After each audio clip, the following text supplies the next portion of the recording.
Hi, welcome. It's Hanifa YouTube channel here. Takulandirani ku Hanifa YouTube channel. Dzina langa ndi Lamulungu. Kalata ya Bishop AKATOLIKA m'dziko muno. Lamulungu pa 25 February 2024, likulu la mpingo wa Katolika m'dziko muno la Episcopal Conference of Malawi, motsogozedwa ndi the Most Reverend George Tambala, yemwe ni mtsogoleri wa likululi komanso Archbishop wa Lilongwe, linatulutsa kalata m'matchalichi awo onse, imene anayilemba. Kalatayi imene inatchedwa ndi mutu wakuti Nkhani yomnvetsa chisoni ya dziko la Malawi.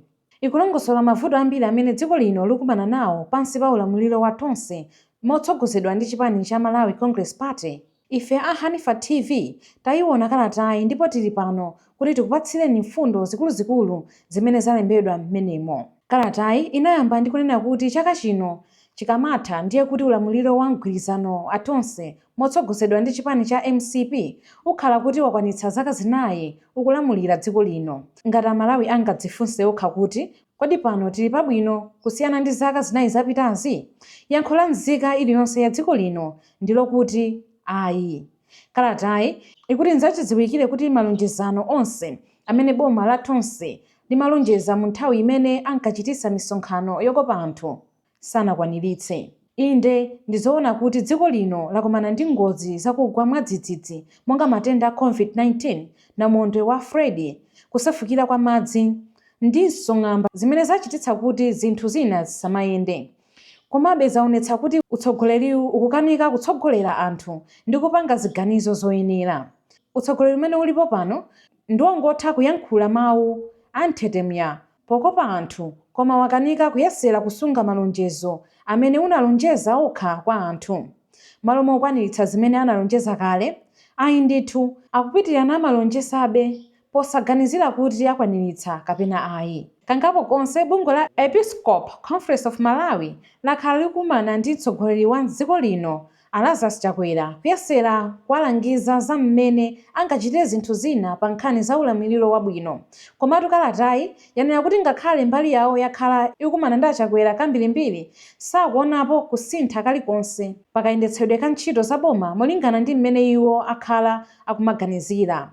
Mabishopuwa akuti akhala akuwuza mtsogoleriyu ngati kulamula dziko mosasamala kupitirire ngati mmene zakhala zikukhalira mu zaka zinayi zimenezi, ndiye kuti dziko lino liyipa pa umphawi kusiyana ndi mmene linalili zaka zinayi zapitazo iwo asanalowe m'boma. Kalatayi inakambanso za katangale amene wamanga nthenje mu boma lapanoli. Kuyambira ku mtunda mpaka pansi pa adindo a boma limeneli, aliyense amene ali wodziwika tsopano akulemera kukhala mamilioneya mukanthawi kochepa chabe, kumachita kuti kulemera kwawo kukupangitsa anthu ambiri kulowa mu umphawi wadzaoneni.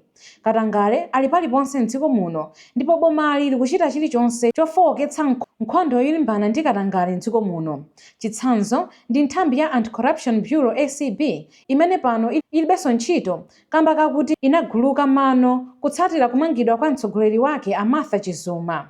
Kulimbana ndi katangale kuja pano ndikopandanso ntchito ndipo manyazi agwira amene walola izi kuti zichitike. Chatsala pano ndikungonetsa ngati akulimbana ndi katangale koma ayi. Iwo akuti ngati otsatira chiphunzitso cha Yesu Khristu akukhalabe ndi chiyembekezo, akuyamikira ochepa chabe ngati bungwe la Malawi Law Society limene likuchilimika poyesesa kuthana ndi katangale m'dziko muno, podziwa kuti katangale ndi tchimo lalikulu. Kalatayi ikunenanso kuti pansi pa ulamuliro wa mgwirizano wa tonse akuonapo zinthu zingapo zikuyerekezeredwa monga choyamba, utsogoleri uwu ndi wodziwa kuyankhula ngati akulalika pa nkhani yochepesa kagwiritsidwe ntchito ka ndalama za boma.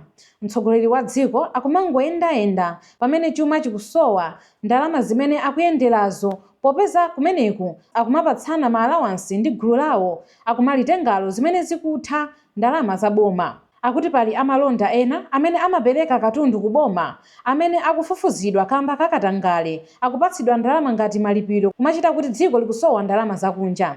Kulowa mu mgwirizano ndi amalonda amene kampani zawo sizidziwika bwino ndipo zikuonetsa kuti zosoweka za nzika za dziko lino sizikuganiziridwa pamene utsogoleri wakangalika ndi kudzilemeretsa. Mu nthambi za boma zambiri muli chinyengo ndi nkhwidzi zimene ankhala pakati amene ndi odziwana ndi achakwera kapena azilangizi awo akukhudzidwa ndi akatangale. Kalatayi ikukambanso kuti ndi zokhumudwitsa kuona mtolankhani wa PIJ Grigolo Gondwe apita kobisala kamba kuopa kupangidwa ndi kuzunzidwa ndi ulamuliro umenewu. Tchimo lake ndi kubweretsa poyera chinyengo chimene chikuchitika ku likulu la asilikali m'dziko lino. Kodi mufuna kuti dzikoli libwerere ku ulamuliro wa chipani chimodzi wakhala mwamantha? Palinso mphekesera zimene zikumveka kuti chipani cha MCP chikufuna kusintha ndondomeko yovotera ya 50%+1. Pa ichi mabishopuwa alangiza boma kuti kutero kukhala kudzika m'mavuto akulu kwambiri ngati mmene mtsogoleri wakale Abakili Muluzi anadziyikira pofuna kusintha malamulo a dziko lino kuti ayimenso pa masankho achitatu mu chaka cha 2004. Chinanso Kalatayi ati kulembana ntchito pa chibale kapena poyang'ana kumene munthu akuchokera ndiye kwakula mwinanso kuposa kale. Sizachinsinsi kuti ulamuliro uwu ukukondera anthu a mtundu umodzi polemba ntchito ndipo anthu a zigawo zina sakupatsidwa mwayi ngati mmene chigawo china chilili. Apatu akutanthauza kuti boma la MCP likulemba anthu a mtundu wachichewa ntchito kusiyana anthu ochoka kumpoto kapena kumwera. Izitu ndizosiyana ndi mmene ankanenera pa nthawi ya misonkhano yokopa anthu kuti akadzangolowa m'boma okondera pakalembedwe ka ntchito kudzatha. Ndiye pali nkhani ya ripoti la reform limene wachiwiri kwa mtsogoleri wa dziko lino a Saulos Chilima anapatsidwa udindo wakuti apange ripotilo ndi kupereka kwa achakwera. Mabishopuwa akuti zimamveka kuti mu ripotilo muli zinthu zabwino zimene zikanatha kusintha umoyo wa anthu m'dziko muno, koma chiperekereni kwa achakwera mu chaka cha 2022 angolikhalira ndipo palibe chimene chikukambidwamo kumachita kuti achakwera omwewa analonjeza kudzaonetsa gululi zokhudza ripotilo. Ndondomeko ya zipangizo za ulimi zotsika mtengo ya Affordable Input Program ndiye amene apindula ndi anthu ochepa kwambiri m'dziko muno kumachita kuti amati ndi ya dziko lonse. Nanga fetereza amene amati anthu adzigula pa mtengo wa 4,995 kwacha akadzalowa m'boma pano ali kuti? Kamba ka ichi dziko lino lili pa mavuto adzauneni achakudya. Umphawi m'madera akumidzi wafikapo mvetsa chisoni ndipo anthu sakutha kugula chakudya monga chimanga kamba kakukwera mtengo kwambiri. Makolo akukanika kulipira fees ya ana awo ku sekondale kapena ku college kumachita kuti pa nthawi imene ankakopa anthu analonjeza kuti palibe mwana amene adzasiye sukulu pa njira kamba kakusowa ndalama yolipira. Misewu yofunikira yayipiratu ndipo sikukonzedwa. Chitsanzo ndi msewu wa M1 wa M5 umene umachoka ku Balaka kudutsa ku Salima kufikira ku Nkhatabe. Msewu wa M3 ndi wa M8 umene umachoka ku Zomba kufikira pa Shingeni nawo unatheratu ndipo ndi chitonzo ku dziko lino. Pa nkhani ya ku mabwalo a milandu, Kalatayi yanena kuti majaji asiya ntchito yawo ndipo alikalikiliki pa nkhani zakatangale ndi kukondera ena.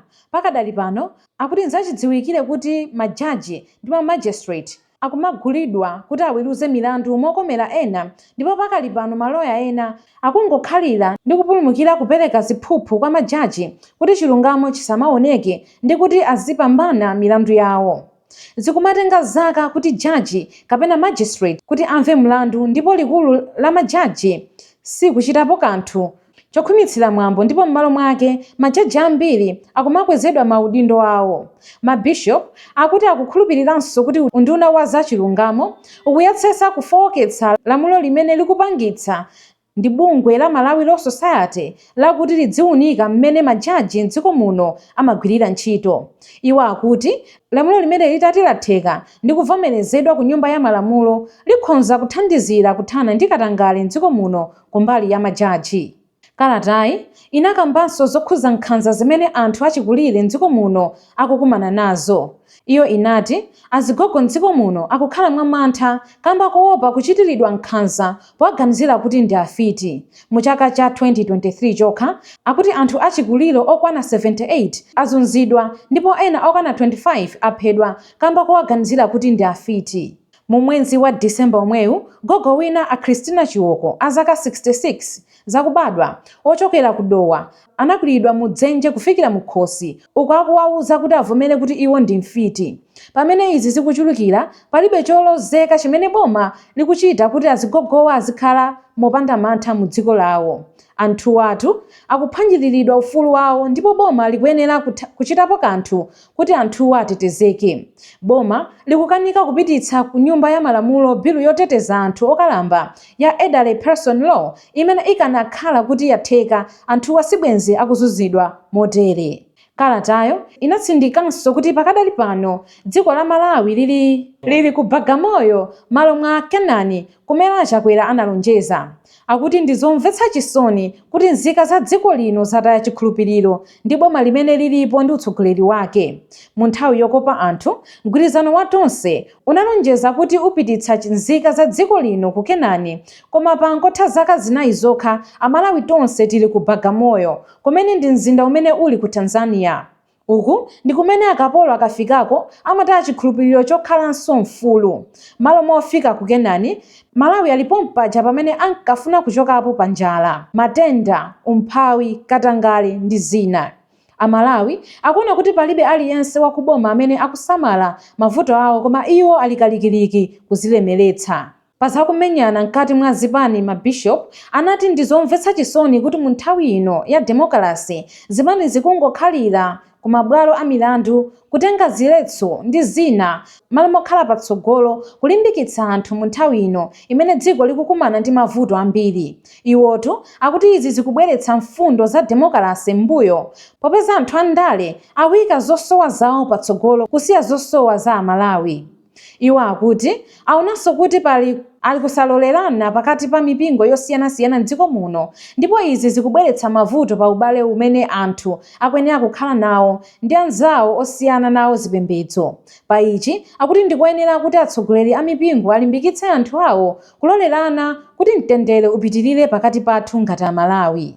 Ngati mmene Aisraeli anakhalira ku Babylon ku ukapolo, koma patatha zaka 70 ndi chilimbikitso chochokera kwa Yeremiya, iwo anali ndi chiyembekezo. Kalatayi ikuwuza mtundu wa anthu m'dziko muno kuti asataye chikhulupiriro ngakhale dziko lino likudutsa mikwingwirima ya dzauneni. Anthu asataye chikhulupiriro kuti Mulungu wawataya ayi, popeza iye sataya ake. Iwo anapempha kuti njira imodzi yofuna kuthana ndi mavuto amene ali panowa ndi kulembetsa nkufuna kukavota masankho akubwerawa. Ngakhale atsogoleri athu ndi amene akuyenera kuthetsa mavuto ambiri amene dziko lino likukumana nawo. Koma nafenso ngati nzika za dziko lino tili ndi vuto losankha atsogoleri amene sangathe kulamula dziko lino. Ndiye pamene tikuyandikira masankho a mu chaka cha 2025, Kalatayi inatidziwani kuti kusakhudzidwa nawo pa masankho ndiye kuti ndikusasamala za mavuto amene tili nawo panowa, kotero aliyense akuyenera kutengapo mbali. Pomaliza, Kalatayi yanena kuti ngati dziko sitikuyenera kupitirira mmene zinthu zikukhalira ngati mdziko.